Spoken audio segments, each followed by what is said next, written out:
Hi hello നമസ്കാരം. എല്ലാവർക്കും സഹകാരി rice പ്ലസിന്റെ finding the root സെഗ്മെന്റിലേക്ക് സ്വാഗതം. അപ്പോൾ നമ്മൾ ഇന്ന് ചർച്ച ചെയ്യാൻ പോകുന്നത് ഒരു ക്വസ്റ്റ്യൻ പേപ്പറിലെ രണ്ട് ചോദ്യം, അത് ഒരേ ക്വസ്റ്റ്യൻ പേപ്പറിലെ ചോദ്യങ്ങളാണ് എന്നതാണ് ഇതിന്റെ ഏറ്റവും വലിയ പ്രത്യേകത. അപ്പോൾ ഒരേ ക്വസ്റ്റ്യൻ പേപ്പറിലെ രണ്ട് ചോദ്യങ്ങൾ നമ്മുടെ SCERTയിലെ രണ്ട് ക്ലാസ്സിലെ ടെക്സ്റ്റ് ബുക്കുകളിൽ നിന്ന് കൃത്യമായിട്ടും ചോദിച്ചിട്ടുണ്ട്. അപ്പോൾ അത് ഏതാണ്, എങ്ങനെയാണ് ആ ചോദ്യം വന്നത്, നമുക്കൊന്ന് നോക്കാം. ക്ലാസ്സിലേക്ക് കിടക്കാം. നോക്കിക്കേ, ആദ്യത്തെ ചോദ്യം നോക്കിക്കേ. ഇന്ത്യൻ നാഷണൽ കോൺഗ്രസിനുള്ളിൽ സ്വരാജ് പാർട്ടി രൂപീകരിക്കാൻ നേതൃത്വം കൊടുത്തത് ആരെല്ലാമായിരുന്നു? നമ്മുടെ INCക്കുള്ളിൽ തന്നെ ഒരു സ്വരാജ് പാർട്ടി രൂപീകരിക്കാൻ നേതൃത്വം നൽകിയ വ്യക്തികൾ ആരെന്നാണ് ചോദ്യം. ഓപ്ഷൻസ് പരിചയപ്പെടാം.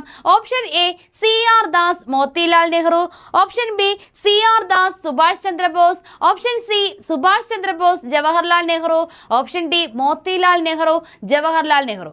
അപ്പോൾ ഇതിന്റെ ഉത്തരം ചിലരുടെയെങ്കിലും ഒക്കെ ഉള്ളിൽ സ്ട്രൈക്ക് ചെയ്തിട്ടുണ്ടാകാം. കിട്ടിയാ എനിക്ക് കിട്ടി എന്ന് ചിലരെങ്കിലും ഒക്കെ വിചാരിച്ചിട്ടുണ്ട്. അപ്പോൾ കിട്ടിക്കാണും. നമുക്ക് എന്തായാലും ഈ ചോദ്യം വന്ന വഴി ഒന്നറിഞ്ഞാലോ? എവിടെ നിന്നാണ് ഈ ഒരു ചോദ്യം ചോദിക്കാൻ നമ്മുടെ PSCക്ക് ഒരു ഊർജം ലഭിച്ചത് എന്ന് നമുക്കൊന്ന് നോക്കാം. നോക്കിക്കേ, ഇതിന്റെ ഉത്തരമായി വരുന്നത് CR ദാസ് മോത്തിലാൽ നെഹ്റു ആണ്. ഉത്തരം നമുക്കറിയാം. CR ദാസ് മോത്തിലാൽ നെഹ്റുവും ചേർന്നിട്ടാണ് സ്വരാജ് പാർട്ടി രൂപീകരിച്ചത്. ഈ ചോദ്യം എന്ന് പറയുന്നത് 172/2023, ക്വസ്റ്റ്യൻ പേപ്പർ കോഡ് 172/2023 ആണ്. ഇത് വന്ന വഴി നമുക്കൊന്ന് നോക്കിയാലോ? നോക്കിക്കേ, പോരാട്ടം നിയമനിർമ്മാണ സഭകളിൽ ഇത് കാണുമ്പോൾ തന്നെ നിങ്ങൾക്കറിയാം, ഒരു SCERT ഒരു പാഠഭാഗം കട്ട് ചെയ്ത് വെച്ചേക്കുന്നതാണല്ലേ. കട്ട് ചെയ്ത് വെച്ചേക്കുകയാണ്. എന്താണ് ഇതിൽ എഴുതി പിടിപ്പിച്ചിരിക്കുന്നത് നമുക്കൊന്ന് നോക്കാം. നിസ്സഹകരണ സമരകാലത്ത് തിരഞ്ഞെടുപ്പുകളും നിയമനിർമ്മാണ സഭയും ബഹിഷ്കരിച്ചിരുന്നുവല്ലോ.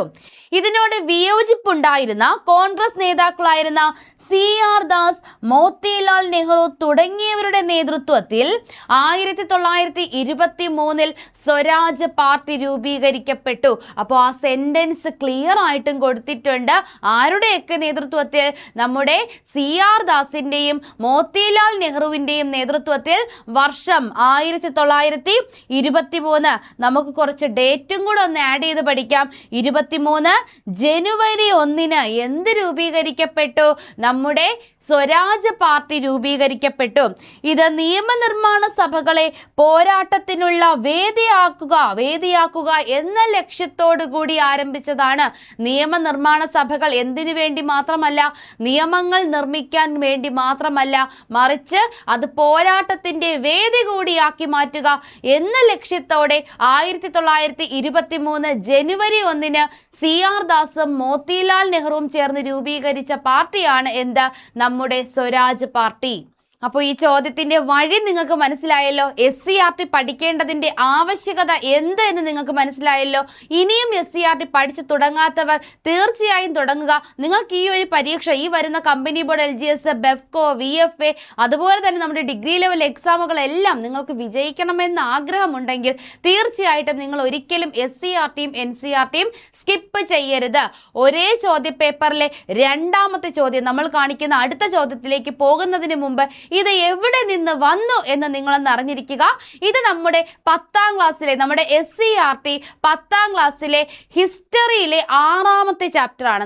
നിലവിലെ നമ്മുടെ 10ാം ക്ലാസ്സിലെ കുട്ടികൾ പഠിച്ചുകൊണ്ടിരിക്കുന്ന ഹിസ്റ്ററിയിലെ 6ാമത്തെ ചാപ്റ്റർ ആണ്. ചാപ്റ്ററിന്റെ പേര് കൂടെ നിങ്ങൾ നോട്ട് ചെയ്ത് വെക്കുക. സ്വാതന്ത്ര്യത്തിനായുള്ള ബഹുജന മുന്നേറ്റം. കൂടുതൽ ക്വസ്റ്റ്യൻ പേപ്പറുകളും ഈ പാഠഭാഗത്തിലുള്ള ബാക്കി വസ്തുതകളും പരീക്ഷിച്ചാൽ ഇതിലെ സെയിം സെന്റൻസ് നമ്മുടെ പല സ്റ്റേറ്റ്മെന്റിലും വന്നിരിക്കുന്നത് നിങ്ങൾക്ക് കൃത്യമായിട്ട് കാണാം. SCERT സ്കിപ്പ് ചെയ്യരുത്. ഇത് സ്കിപ്പ് ചെയ്യരുത് എന്ന് ഊന്നിപ്പറയാൻ ഒരു ചോദ്യം കൂടി നമുക്ക് പരിചയപ്പെടാം. നോക്കിക്കേ, ഇന്ത്യയിൽ നടന്ന കർണാട്ടിക് യുദ്ധങ്ങളിൽ പങ്കാളികളായത് ഇവയിൽ ഏത് രാജ്യങ്ങളായിരുന്നു? കർണാട്ടിക് യുദ്ധം ഏതെല്ലാം രാജ്യങ്ങൾ തമ്മിലായിരുന്നു എന്നാണ് നമ്മുടെ ചോദ്യം. ഓപ്ഷൻ എ ഡച്ചുകാരും ഇംഗ്ലണ്ടും, ബി പോർച്ചുഗലും ഫ്രാൻസും, സി ഇംഗ്ലണ്ടും ഫ്രാൻസും, ഡി ഇംഗ്ലണ്ടും പോർച്ചുഗലും. ഇവിടെ കൺഫ്യൂസ്ഡ് ആയി എന്നുള്ള കാര്യം എനിക്ക് മനസ്സിലായി. നമുക്കിതിന്റെ ഉത്തരം നോക്കുന്നതിന് മുന്നേ തന്നെ നമുക്ക് ആ ഒരു SCERT പാഠഭാഗം നമുക്കൊന്ന് നോക്കാം. എവിടെ കിടക്കുന്നു ഇതിന്റെ ഉത്തരം, അല്ലെങ്കിൽ എവിടെ നിന്ന് വന്നു ഈ ചോദ്യം നമുക്കൊന്ന് നോക്കാം. നോക്കിക്കേ, കർണാട്ടിക് യുദ്ധങ്ങളെ പറ്റി പറയുന്നു. ഇന്ത്യയിൽ ഫ്രഞ്ചുകാരും ബ്രിട്ടീഷുകാരും തമ്മിൽ ഉണ്ടായ യുദ്ധങ്ങൾ കർണാട്ടിക് യുദ്ധങ്ങൾ എന്നറിയപ്പെടുന്നു. കർണാട്ടിക് യുദ്ധത്തെ ഡിഫൈൻ ചെയ്തേക്കുന്നു എന്തെന്ന്. അത് ഇന്ത്യയിൽ ഫ്രഞ്ചുകാരും ഇംഗ്ലണ്ടുകാരും അല്ലെങ്കിൽ ഫ്രഞ്ചുകാരും ബ്രിട്ടീഷുകാരും തമ്മിൽ നടന്ന യുദ്ധങ്ങളെയാണ് കർണാട്ടിക് യുദ്ധങ്ങൾ എന്ന് പറയുന്നത്. ഇനി ആ കർണാട്ടിക് എന്ന് പറയുന്ന ആ ഒരു പ്രദേശം എവിടെ കിടക്കുന്നു എന്നുകൂടി നമുക്ക് കാണിച്ചു തരുന്നു. ഇന്നത്തെ തമിഴ്നാടിന്റെ ഭൂരിപക്ഷ പ്രദേശങ്ങളും ആന്ധ്രാപ്രദേശിന്റെ തെക്കൻ തീരപ്രദേശങ്ങളും ഉൾപ്പെടുന്ന മേഖലയാണ് കർണാട്ടിക്. അപ്പോൾ കർണാട്ടിക് യുദ്ധത്തിന്റെ ഭാഗമായ ആരൊക്കെ തമ്മിൽ? ഫ്രഞ്ചുകാരും ബ്രിട്ടീഷുകാരും തമ്മിൽ നടന്ന കർണാട്ടിക് യുദ്ധത്തിന്റെ ഭാഗമായ കർണാട്ടിക് എന്ന ഭൂപ്രദേശം എവിടെ സ്ഥിതി ചെയ്യുന്നു എന്നാണ് നമ്മുടെ ചോദ്യമെങ്കിൽ നമ്മൾ എന്തെഴുതണം? ഏത് ഓപ്ഷൻ തിരഞ്ഞെടുക്കണം? തമിഴ്നാടിന്റെ ഭൂരിപക്ഷ പ്രദേശങ്ങളും ആന്ധ്രാപ്രദേശിന്റെ തെക്കൻ തീരപ്രദേശങ്ങളും. ചിലർക്കൊക്കെ ആന്ധ്രാപ്രദേശിലാണ് എന്ന് ഊട്ടി ഉറപ്പിച്ച് പഠിച്ചു വെച്ചേക്കുന്നവരുണ്ട്. ഓർക്കുക, തമിഴ്നാടിന്റെ ഭൂരിപക്ഷ പ്രദേശങ്ങളും ഉൾപ്പെടുന്നു. അതുപോലെ തന്നെ ആന്ധ്രാപ്രദേശിന്റെ തെക്കൻ തീരപ്രദേശങ്ങളും ഉൾപ്പെടുന്ന മേഖലയാണ് കർണാട്ടിക് മേഖല. 3 കർണാട്ടിക് യുദ്ധങ്ങളാണ് നടന്നത് എന്ന് നമുക്കറിയാം. അപ്പൊ നമുക്കിനി നമ്മുടെ ചോദ്യത്തിലേക്ക് പോകാം. എന്തായിരുന്നു നമ്മുടെ ചോദ്യം? എന്തായിരുന്നു? ഇന്ത്യയിൽ നടന്ന കർണാട്ടിക് യുദ്ധങ്ങളിൽ പങ്കാളികളായത് ഇവയിൽ ഏതു രാജ്യങ്ങളാണ്? ഏതാണ്? നമ്മൾ എന്താ പഠിച്ചത്? ഫ്രാൻസും ബ്രിട്ടീഷുകാരും. അപ്പൊ ബ്രിട്ടീഷുകാരെന്ന് പറയുമ്പോൾ ഏതാടെ?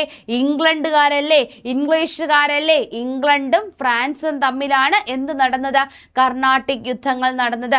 അപ്പോൾ ഈ ചോദ്യം വന്ന വഴി നിങ്ങൾക്ക് കൃത്യമായി എന്ന് ഞാൻ വിശ്വസിക്കുന്നു. ഇത്തരത്തിൽ തന്നെയാണ് നമ്മുടെ ഓരോ PSC പരീക്ഷകളിലെ ഓരോ ചോദ്യങ്ങളും പോകുന്നത്. ഏറ്റവും കൂടുതൽ ചോദ്യങ്ങളും നമ്മുടെ SCERT NCERT പാഠഭാഗങ്ങളിൽ നിന്നാണ് ചോദിച്ചിട്ടുള്ളത്. ഈ ഒരു ഭാഗം എവിടെ നിന്ന് വന്നു എന്ന് ചോദിച്ചാൽ നമ്മുടെ SCERT 8ാം ക്ലാസ്സിലെ സോഷ്യൽ സയൻസിലെ 1ാമത്തെ പാഠം. അപ്പോൾ ഒരേ ക്വസ്റ്റ്യൻ പേപ്പറിൽ 2 ക്ലാസ്സുകളിലെ 2 ചാപ്റ്ററിലെ ചോദ്യങ്ങളാണ് വന്നിരിക്കുന്നത്. ഈ ക്വസ്റ്റ്യൻ പേപ്പറിൽ തന്നെ ഒരുപാട് ചോദ്യങ്ങൾ നമ്മുടെ SCERTയിൽ നിന്നും ചോദിച്ചിട്ടുണ്ട് കേട്ടോ.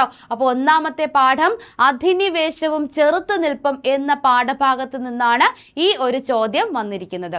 അപ്പോൾ നിങ്ങൾക്ക് ചോദ്യങ്ങളുടെ വേരുകൾ, ചോദ്യങ്ങൾ എവിടെ നിന്ന് വരുന്നു എന്ന കാര്യം കൃത്യമായി എന്ന് വിശ്വസിക്കുന്നു. മറ്റൊരു സെക്ഷനിലൂടെ മറ്റൊരു ചോദ്യത്തിന്റെ വേര് തേടി നമുക്ക് വീണ്ടും കാണാം. താങ്ക്